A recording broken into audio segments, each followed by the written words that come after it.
really proud of our team. Great to get our first ACC win.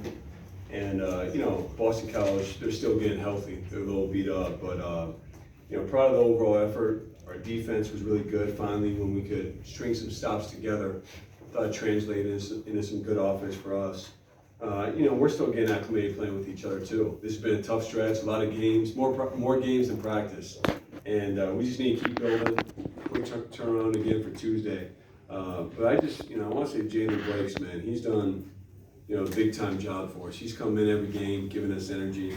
Thought Derek did some really good things. He's still getting back in the flow. And really, each one of our guys that played stepped up and contributed. So that's going to be really, I think, who we are all season. So happy to answer any questions, but proud of the win, proud of the effort. Coach, Duke's definitely not known for their defense normally, but this season has been a different story. Says who? This season's been a Says different. you? I mean, they're known for a lot of things. Defense has always been one of them. I'll tell you that. All right. This season's been a different story, though. You guys gave them Cincinnati hat. We are. You guys gave them some trouble early with the zone pressure, and you forced turnovers. You also held them to 37% from the field. Why is controlling the pace of the game so key for you guys? And what are your thoughts on the defensive potential of this team compared to recent Duke teams? Well, regardless of recent Duke teams, we feel like we can be a great defensive team. And, last two games, we've given up, Ohio State had 6 assists, negative assist to turnover ratio, and then tonight, same thing with Boston College. And I think our ability to guard one-on-one allows us to stay out of rotations as much as possible. We did give up some drives, and they missed some shots. We did get lucky with a couple things tonight. But try to mix it up, versatile group, incorporating full court pressure, whether it be zone or man. Using our depth is a big thing, and using our size and length, protecting our rim. I thought Derek Lively, Derek has had him down for 3 block shots, but he impacts way more than just the 3 blocks. Just him being in the game, you can see his activity and confidence is growing each and every day. You mentioned you saw some good things from Derek. What did you like from him, and what's sort of the next step in the progression for him? Yeah, well, just, the confidence of doing it in a game. And I thought he had one of the big plays where he dove on the floor for the loose ball, and that sparked our entire team, right? It sparked our bench. I think Jalen ended up hitting Derek for the dunk. And those plays are huge. We talk about them all the time, the winning plays. And, Derek made that, and then he's going to, the scoring, the driving, the attacking, that's going to come naturally for him. He just needs some more game reps, and again, he's had 3 practices, so he needs some practice time as well. And but I really liked what he did tonight. How important tonight was it to set the tone early with the points in the paint, get the ball inside the Lively, those lobs, until pass? You guys had a lot of points in the paint early. Yeah, we've had to figure out how to our guards, just what it means to play with Derek, because he's different than anybody in the country. The way you can throw lobs to him, and defenses, if they stay with him, that opens up more for you. But we're learning just that time of practicing, gelling, being in games together. That our guards did the best job they've done in hitting him, hitting Ryan inside, of course hitting Flip. He didn't have his best day, but just again, he puts pressure on the defense as well.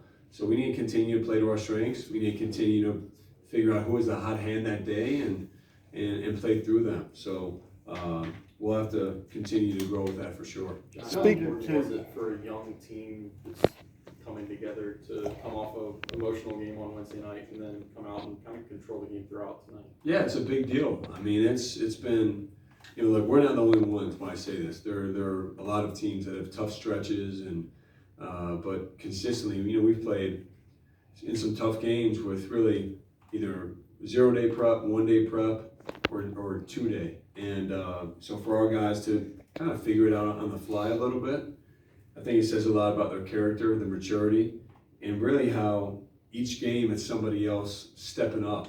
And that's the exciting part. And, we have, 2 games in the next week, but then we have a little bit of a break, we have another game and then a break in there. I think the practice time will do us well, and also just to recover and get back, get our bodies back a little bit. So, but I thought I said a lot about this team, and can't take our foot off the gas. Need to recover today and get back to it for Tuesday. Let me ask about your 2 grad student transfers from the Big Ten. They just seem to be consistently ready to come in off the bench and give you whatever you need, poise, toughness? They're always ready for us. Always ready. Any given moment, any responsibility. They're not about scoring, even though both of them can really score, and Jake can shoot, and Ryan can really finish inside. It's their toughness. It's the winning plays. They've learned through their experience in their college career what it means to win. And so having guys like that are completely selfless and secure in who they are, they've been huge assets and also compliments to the rest of our team. Duke plays in New York every year, but this will be the first time you're going to coach the Garden and take this particular team up there.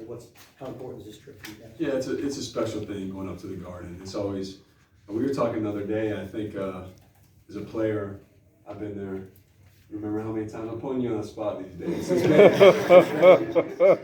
I actually love it when I can stump Mike from now. Yeah. He usually knows everything. And but I've been there. I don't know if it's 15, 20 times, whatever it is, and never as a head coach, of course. But it just is one of those places that has a special feeling. It has when you walk in the building, you feel like it's the bright lights. And it's a big moment, and I'm just excited for our guys to be in there. I'm not sure who's actually played games in there or not outside of Jeremy and Jalen, but it'll be a great thing to be back there and of course to try to get the win. John, the one part of the box score that's kind of disturbing is second chance points. They had a huge edge. What does Duke have to do better to not allow 22 second chance points? Yeah, well, we have to do a lot of things better, but that's not characteristic of who we've been, and give them credit. 14 offensive rebounds, 22 second chance points. I think we were spread a little thin, trying to take away the three as we got the lead. But still, that's something we have to clean up. And, I'll tell you, for us, we feel like there's always many things we have to do better and things that we find that we need to continue to build on. So that's one of them, of course. Kyle had his 5th double-double already early this season. What is it about his play that's making him so successful? I just think his relentlessness on the court. He just doesn't stop. On the offensive end, can hurt you a lot of different ways. He's physical. Teams are being physical with him, but he does a great job pursuing the ball. When I watched him in high school, that's one of the things I really loved about him. Just he would always pursue the ball, high-level rebounder, and even if he doesn't get it, similar to Derek, rolling in the paint, or Ryan when he gets it down there, it creates attention and it opens up more opportunities for our guys. Hey Coach, you had a pretty good scoring distribution tonight, and a lot of players had opportunities to really stand out and have their moment. So how is it for you as a coach to just watch so many players, really step it up for the ACC opener? Yeah, it's great, and it's one of the things we've talked about is just it can come in waves. In our first group started out, thought we were okay, and then when we sub, we got some more energy, and then that makes the guys, when they're coming back in, they have more energy. So we have a lot of different lineups. It's one of the things we have to continue to figure out who plays well together, and ultimately, when you're out there, it's your group winning. That's how we really value what we're doing. But the ability to score in different ways. What is it? How many guys we have? 9 guys scored tonight, and you're not going to have that all the time, but this group, I wouldn't be surprised if that happens many more times the rest of the year. You mentioned